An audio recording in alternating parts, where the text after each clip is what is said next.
Астана қаласындағы Назарбаев зияткерлік мектебінің директоры Құралай Тілеубердіқызы. Баймәдіскер болып, үлкен бір тарихи кезең әрине. Әрбір мектептің өзінің бір құндылығы болады, принциптері болады ғой. 10 IB Learning Profile. Соның қатар енді мен өзім үшін осы IB бағдарламасының ең басты құндылығы ол шынымен де осы оқушыны болашаққа дайындау. Бізде кетеміз деген сияқты. Түйеке, эксцентесі және кас. Оқу мен тәрбие қатар жүреді. Ең басты дағды бүгінгі өмірге бейім бала. Түлектердің табысқа жетуінің қандай бір айқын мысалдары бар? 43 бала алдым. Сондай балалар бізде өте көп, мысалы, қадамдарын арғай басып жатыр. Олардың саны қазір 12. IELTS 9-9-дан 9 бітірген әр оқушы, шын айтқанда, жеке бір мықты тұлға. Сіз мүмкін Soul for Tomorrow дегенді естіген шығар Samsung-тан. Маңдай термен жасаған еңбегімнің нәтижесі деп ойлаймын. Кең болсаң, кем болмайсың, менің есігіме алғашында ашып. Бүгінгі сұхбаттың қорытынды сөзі түйіні ретінде қандай ой тастар едіңіз? Бүгінгі күні, ертеңгі күніңді ойла. Еші денсаулығыңды қой. Сәлеметсіздер ме, біздің ой таста подкастымыздың көрермендері. Бүгінгі подкасты жүргізетін мен, Рымғалиева Малика, және де бүгінгі біздің аса құрметті қадірлі қонағымыз, Астана қаласындағы Назарбаев зияткерлік мектебінің директоры Құралай Тілеубердіқызы. Сәлеметсіз. Негізі осы ой таста подкастың мақсаты қазақ тілі жобаларды насихаттау арқылы қазақ тілі контентті дамыту және әртүрлі сала мамандарынан сұхбат ала отырып, оқырмандарды шабыттандыратын, оларға зерделі ой тастайтын подкаст жобасын жүргізу. Ал енді қош келдіңіз, Құралай ханым. Рахмет. Енді Құралай ханым, мен естуім бойынша, білуім бойынша, сіз осыдан бұрын Атырау қаласындағы Назарбаев зияткерлік мектебінің директоры болдыңыз. Сонымен қатар 10-15 жылдай осы IB бағдарламасымен таныссыз деп айтсақ болады. Осы IB бағдарламасына жалпы бір қызмет етіп жүрдіңіз. Енді осы жолыңыз туралы айтып берсеңіз қысқаша. Енді подкастқа шақырғандарыңызға рахмет. Бүгін міне мен өзімнің өмірлік жолымды айтатын болсам, 2011 жылы мен осы Назарбаев зияткерлік мектептері дербес білім беру ұйымына келдім. Сол кезде Астана қаласындағы Назарбаев зияткерлік мектебі. Бұл жерге мен келгенде қарапайым әдіскер болдым, кейіннен оқусының меңгерушісі болдым. Одан кейін 2013 жылы мен даму жөніндегі орынбасары болдым директордың. Сол кезеңде енді үлкен бір тарихи кезең әрине, біз дипломдық бағдарламаны жүзеге асыруға атсалыстық, орта буындық бағдарламасын жүзеге асыруға атсалыстық, және жалпы келгенде IB-дің не екенін біліп, танып, оқып біле бастадық.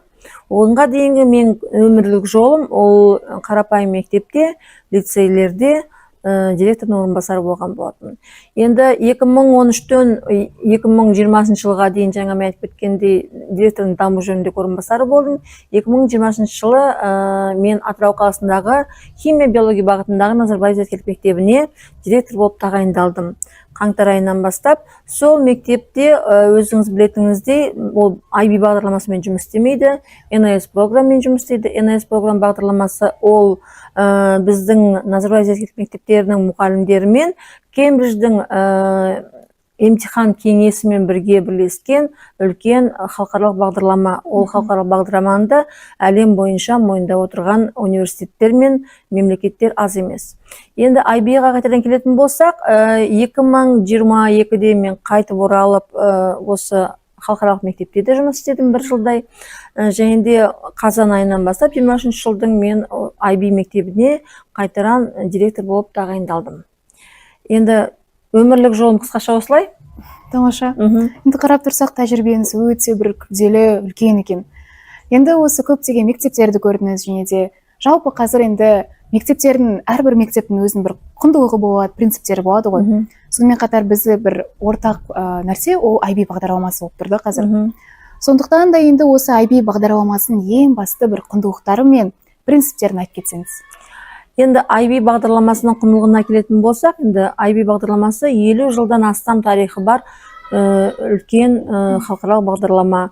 Ең басында бұл дипломаттардың балаларына арналған бағдарлама мектептер ретінде жүзеге асқан болатын. Себебі өздеріңіз білесіздер, дипломаттың балалары бір мемлекеттен бір мемлекетке әке-шешелерімен бірге көшіп жүреді. Сондықтан да бір бағдарламадан айырмашылығы болмасын деген бір ортақ бағдарлама құрған болатын. Сондықтан да осы IB бағдарламасы менің басқарып отырған мектебімде ол MOIP және орта буын бағдарламасы және дипломдық бағдарлама DP2 бағдарлама бойынша жүзеге асады. Бұл IB бағдарламасының құндылығы біріншіден ең бастысы бүкіл әлемде басқа осы 5000-нан жуық астам мектепте ортақ гайдпен жұмыс істейді, яғни нұсқаулықпен. Екіншіден барлығына ортақ әділ бағалау. Ол жерде әділ бағалауда халықаралық деңгейде бағаланатын баға болғандықтан ол жерде ол мұғалімнің баласы ма, президенттің баласы ма, қарапайым жұмысшының баласы ма, еш нәрсесіне қарамайды, баланың өзінің жеке біліміне, дағдысына қарап оны бағалайды. Өйткені шифрланған балалардың жұмыстары бір жерге ғана жіберілмейді. IB-дің өзінің головной офисіне жіберілгеннен кейін оны әлем бойынша эксперттерге IB бөліп тастайды. Бағаланғаннан кейін балалардың бағасы модерациядан өтіп бағалау бізге келеді. Сол шифрланған кейін. Сондықтан да мен айтатыным, бұл әділ бағалау. Және де екіншіден балалар зерттеуді кішкене күннен үйренеді. Және осы мектепте PIP бағдарламасы бар ғой. Ол PIP бағдарламасы бізде балабақшадан жүзеге асып отыр. PIP бағдарламасының ең бір жақсы дүниесі баланы кішкене күннен табиғатпен бірге өсуді, зерттеуді, табиғаттың күшінен алуды үйретеді. Қарапайым жапырақтың қалай өсуін, ол жапырақ қайдан шығатынын бала дәнді егіп, соны егу барысында қалай шығатынын бәрін өздері зерттеп, күнделікті көру арқылы оған көз жеткізеді. Және де ең басты құндылық деп айтқым келеді, 10 IB Learning Profile. Соны бала IB мектебіне келгеннен, IB мектебін бітіргенге дейін сол өзінің бойындағы тұлғаны дамытады.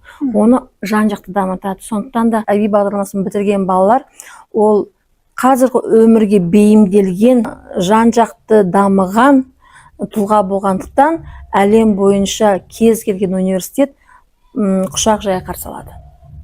Тамаша. Шынымен де енді мен қазір жерде толықтай қосылғым келіп тұрды. Шыны керек, енді жаңағы IB Learning Profile дейміз ғой. Ол біздің жалпы оқушылардың тек қана 5 алып, андай жоғары баға үшін емес, адам болып қалыптасуына, тұлға болып қалыптасуына кәдімгідей әсер етеді. Сонымен қатар енді мен өзім үшін осы IB бағдарламасының ең басты құндылығы ол шынымен де осы оқушыны болашаққа дайындау. Жаңағы өмірге бейімделу дейді ғой. Енді шыны керек, қазір көптеген оқушының бір ауырлығы дейді ғой. Ол болашақты көп ойлайды, болашақ не болады екен, осы ең бір тіпті біздің жасымыздағылар енді 10 сынып болғандықтан уже бізде кетеміз деген сияқты. Сол енді сол студенттік өмір, осы мектептен кейін не болады екен дейміз. Бірақ алайда осы IB бағдарламасы бізді кәдімгідей дайындайды деп айтсақ болады. Ендігі қазіргі мен қоятын сұрағым осы IB бағдарламасы оқушылардың мінезі мен өмірге бейімделуіне қалайша әсер етеді? Деп айтсақ, бізде орта буын 7 сыныптан 10 сыныпқа дейін. 10 сыныпта предипи балалар болашақ мамандығына байланысты 6 пән таңдайды. Оның үшеуі жоғарғы деңгейде, үшеуі орта деңгейде. Сонымен қатар 6 пәннен бөлек бізде 3 компонент бар. Ол TOK, XNTS және CAS. TOK дегеніміз ол баланы өмірмен таныстырады деп ойлаймын. Өйткені ол жерде дұрыс жауап жоқ, бала берілген сұраққа жан-жақты жауап беріп, өзінің аргументтерімен, негіздерімен сол сұрақтың түпнұсқасына жету керек. XNTS дегеніміз ол өздері алған пән бойынша 4000 сөзге арналған зерттеу сұрағына байланысты кеңейтілген эссе жазады 4000 сөзге. Оның өзі баланың кругозорын тағы да ұлғайтады. Және де CAS тек қана оқумен ғана шектеліп қалмау керек қой бала. Сонда да креатив актив сервис, бала қамқоршылықпен айналысады, бала спорттық іс-шаралар ұйымдастырады, концерттер ұйымдастырады, немесе жәрмеңкелер ұйымдастырып, біреуге көмектесу, осы сияқты дүниелерді жүзеге асыру арқылы бала өзі қоғамға қызмет ете бастайды. Сондықтан да IB бағдарламасы баланы тек қана оқытпайды, баланы тәрбиелейді. Өйткені бұл жерде оқу мен тәрбие екі бөлек емес, оқу мен тәрбие қатар жүреді. Сабақтың үстінде болсын, сабақтан тыс кезде болсын. Сондықтан да IB бағдарламасын тәмамдаған бала ол тәрбиені біреуден алып емес, ол тәрбиені сол мектептің табалдырығынан алады да, мектеп табалдырығын біткеннен кейін сол тәрбиемен, сол оқумен алған біліммен, дағдысымен шығады. Ең басты дағды бүгінгі өмірге бейім бала. Шынымен де енді IB бағдарламасын бітірген балалар, Мгм. олар ерекше болады да. Және де Көрініп тұрады. Иә, көрініп тұрады олар. Енді сол көрініп тұрады демекші, осы сіз осы тәжірибеңіз бойынша қандай бір балаларды білесіз, оқушыларды білесіз? Яғни осы IB түлектерінің табысқа жетуінің қандай бір айқын мысалдары бар? Енді IB түлектерінің табысқа жетудің көптеген мысалдары бар. Өзіңізге есте қалған бір Есте оқушылар қалған шығар. оқушы менде, мысалы үшін ең бірінші біздің түлегіміз IB-ді бітірген 2015-те бітірді IB-ді.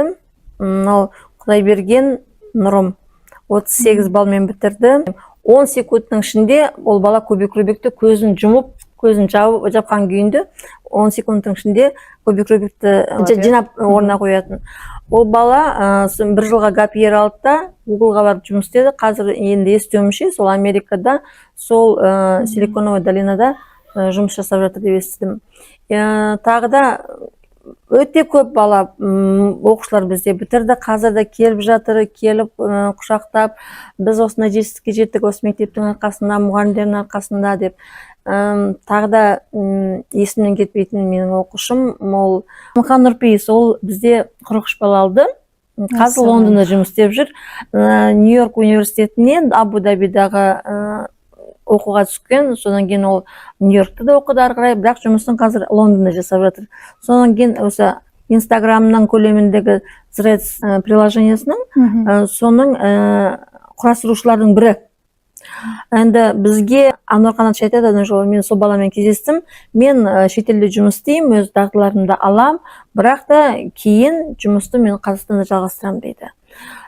Сондай балалар бізде өте көп. Ниш IB-ді бітірген балалардың ішінде сол ерекше көзге түсетін, мен қазір мысалы үшін мына жерде атасам, атын атап, жөн жүзесем, ондай балалар көп.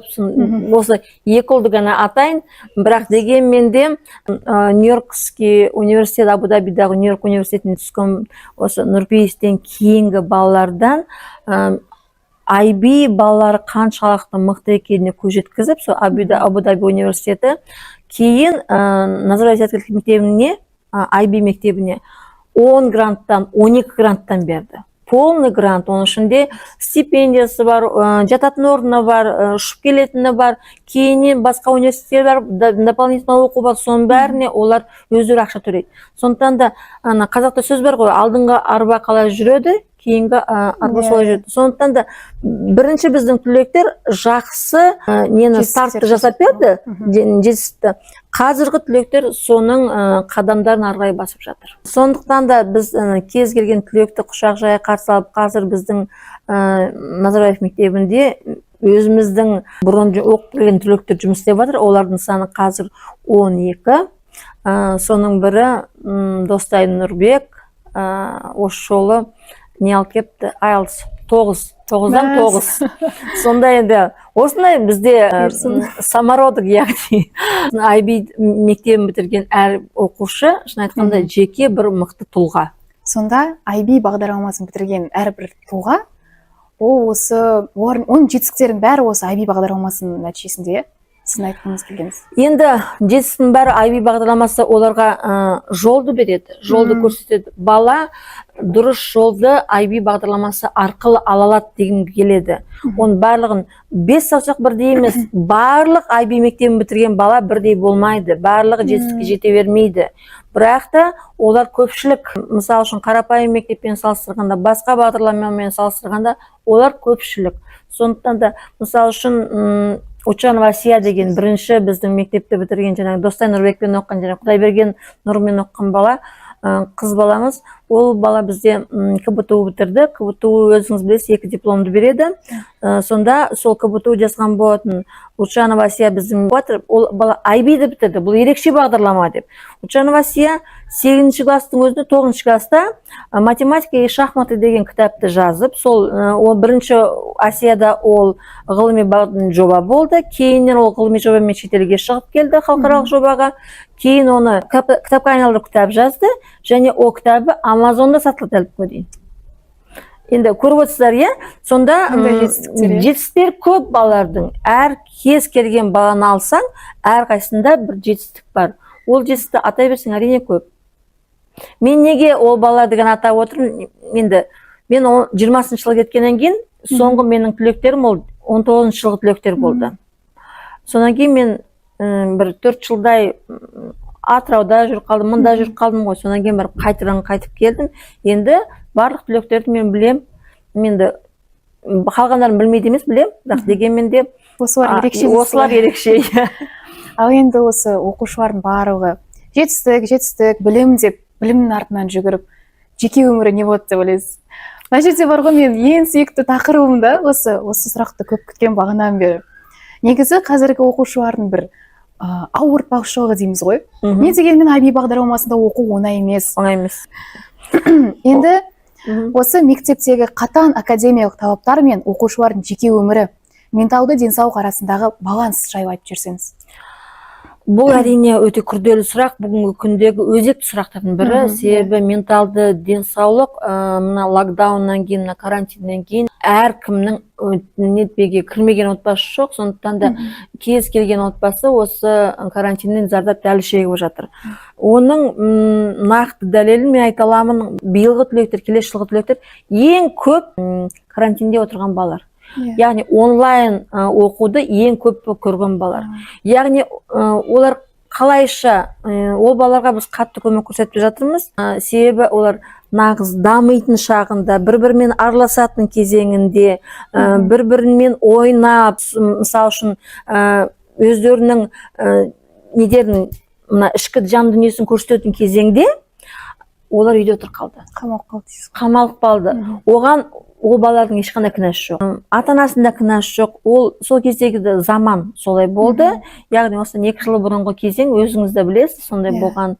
Сондықтан да мен ойлаймын, балалардың менталдық денсаулығына тек қана мектеп емес, тек қана мұғалім емес, сонымен қатар оның айналасындағы туған туысқандары, ата-аналар барлығы жұмыс жасау керек. Менің ойымша, егер де бала оқумен бірге физикалық өзінің дамуын, яғни физическое развитие дейді, оның ішінде спорт, екеуін баланста ұстаса, сол кезде бала менталдық жағынан мықты болады. Неге? Өйткені ми шаршайды. Кез келген оқудан ми шаршайды. Миды шаршатпау үшін, миды қалпына келтіру үшін таңертең тұрып жүгірсе, немесе бассейнге барса, немесе кешке таман шейін үйді айналып, паркке барып демалып келсе, үйден шығып, достармен сөйлесіп дегендей, сол кезде ағзамен бірге мида жаңарады. Жаңарып қалпына келеді деп ойлаймын. Оны енді мен дәлелдей алам. Совет үкіметі кезінде енді ол сондай бір оқиға болған. Мықты бір студент, әке-шешесі кеңес одағы кезінде керемет жерде жұмыс істейді. Бала аяқ астынан ауырып қалады. Ауырып қалады, уже 4-ші курста оқып жүргенде медицинаны оқып жүреді. Содан кейін көрсетпеген дәрігерлер жоқ, не істерін білмейді. Содан кейін бір үлкен дәрігер уже пенсияда, дачасында екен, сол кісіге хабарласады. Ол кісі айтып, алып беріңдер маған дейді. Содан кейін ана баланы алып береді, ана уже сал сияқты жатып қалған. Содан кейін болды, тастаңдар, өздерің келмеңдер дейді. Содан кейін 3 айдан кейін келесіңдер. 3 айдан кейін келсе, ана жігіт деген орнынан тұрып, уже мына жердегі бұлшық еттерін өсіріп, не кәдімгідей жұмыс істеп, қара жұмыспен айналысып жүр. Содан кейін не болды? Бұл бала жай демалды, және де қарапайым қара жұмыспен айналысты. Өйткені миы шаршап кеткен, ми арғырай дамымайды, өйткені салмақ миға кеткен, а физикалық жағынан ешқандай жұмыс жасалмаған. Демалыс керек. Сонда демалыс керек. Соны айтып тұрғам сол ғой. Сабақ пен менің физикалық дамудың екеуінің демалысы болу керек. Сонда барлығын бірге ұстап тұру керек. Ештеңені бірінші орынға қоймау керек. Бірінші орынға қоймау керек. Мысалы үшін мен түсінем, менің бір класстасым болды. Сонда айтатын, ол Өскеменде тұрды да, біз ол кезде Дарында оқып жүрміз ғой. Жатақханада тұрамыз. Сонан кейін таңертең ол сабаққа келеді, ең бірінші рет сабақ. Сонымен мен сұраймын, неге сен сабаққа ерте келесің десем, мен таңертең 6-та тұрамын дейді. 6-та тұрмасқа амал жоқ, таңертең әкем комнатамды ашады да, кедіні лақтырады дейді. Сонда тұруға мәжбүр боласың, кедіні киесің де, ол набережкада тұрады, ертістің жағасында жүгіреді. Мен өз басымнан ол өтті. Таңғы сағат 5-тен тұрып сіз жүгірсеңіз, 6:15-тен 6:30-ға дейін душқа түсіп те үлгересіз, таңғы асты да үлгересіз, елдің бәрін тамақ беріп, жұмысқа 7:15 нормально шығасыз. Ең басы күні бойы күшпен жүресің. Күш-жүгірмен жүресің.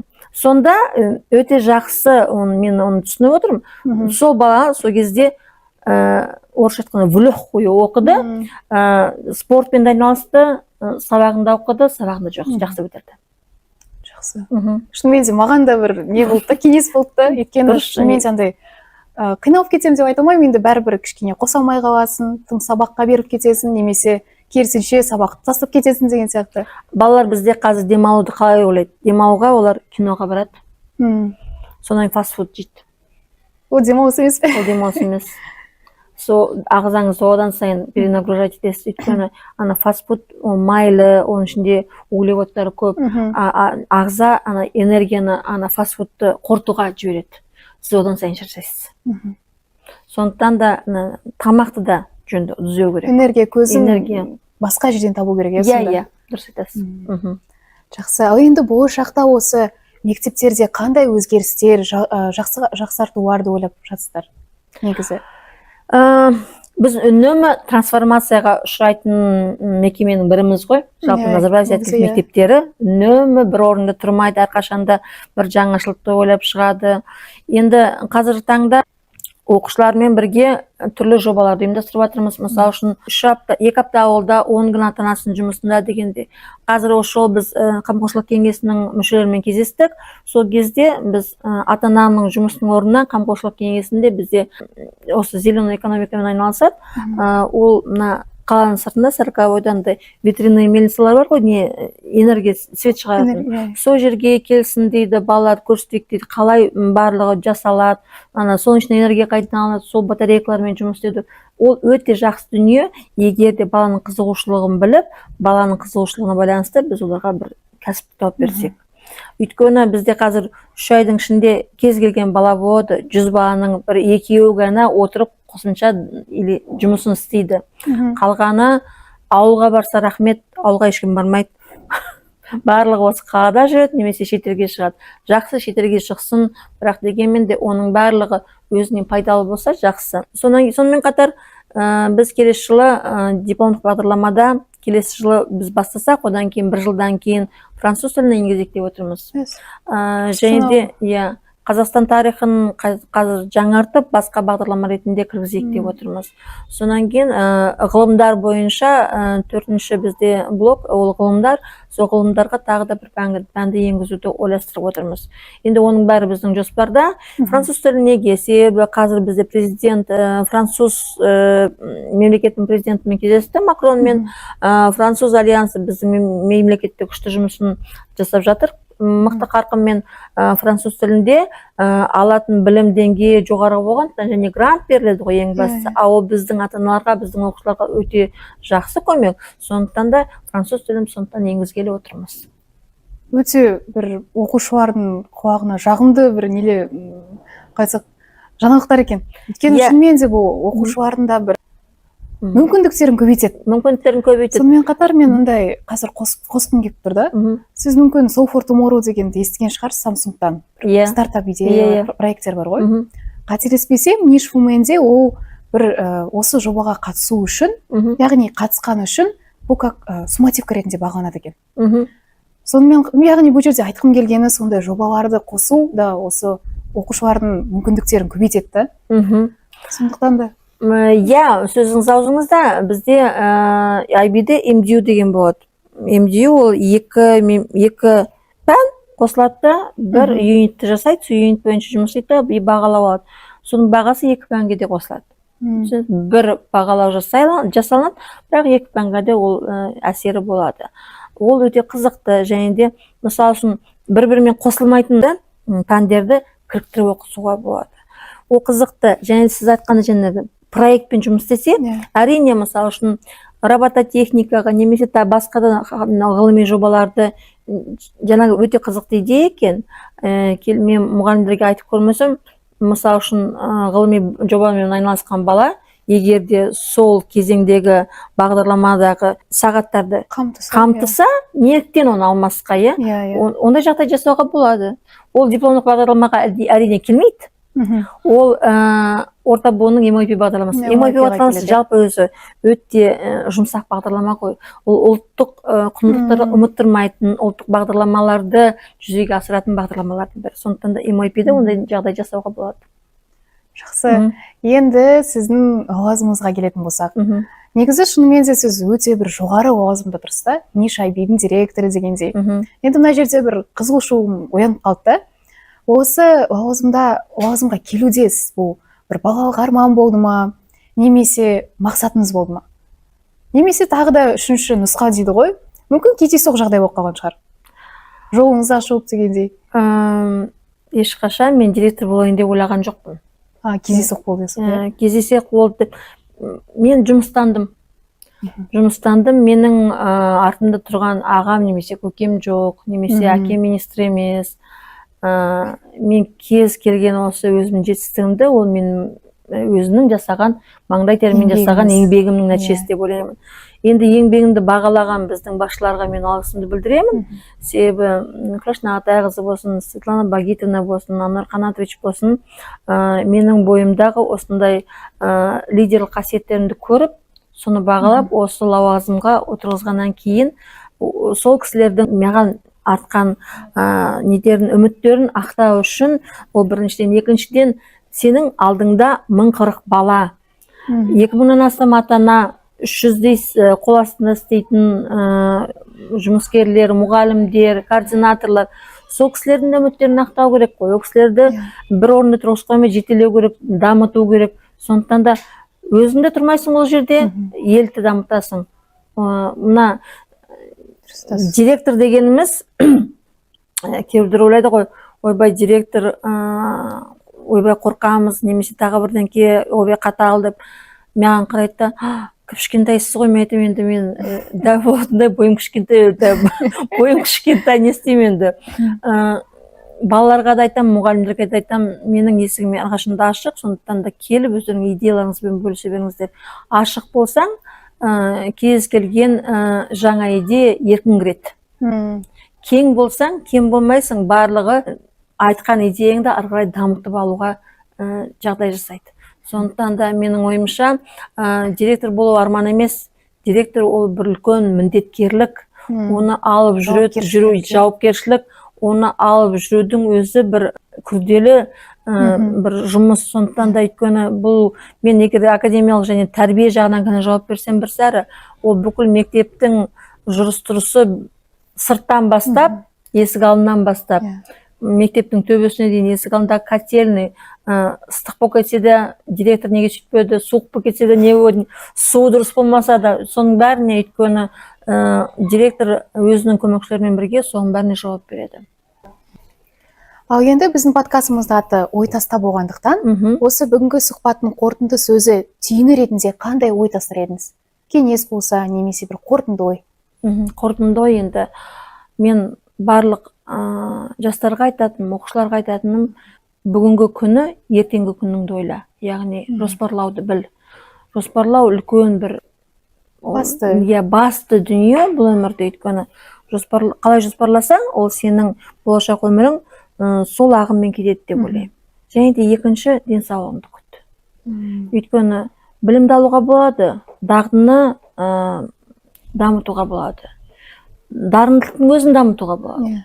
Ал денсаулық ол ешқашан келмейді, қайтып келмейді. Бүгінгі 25 жасындағы бар болған денсаулығың ертең 45-те болмайды. Сол денсаулығыңды күтіп, денсаулықты қалай күтеміз?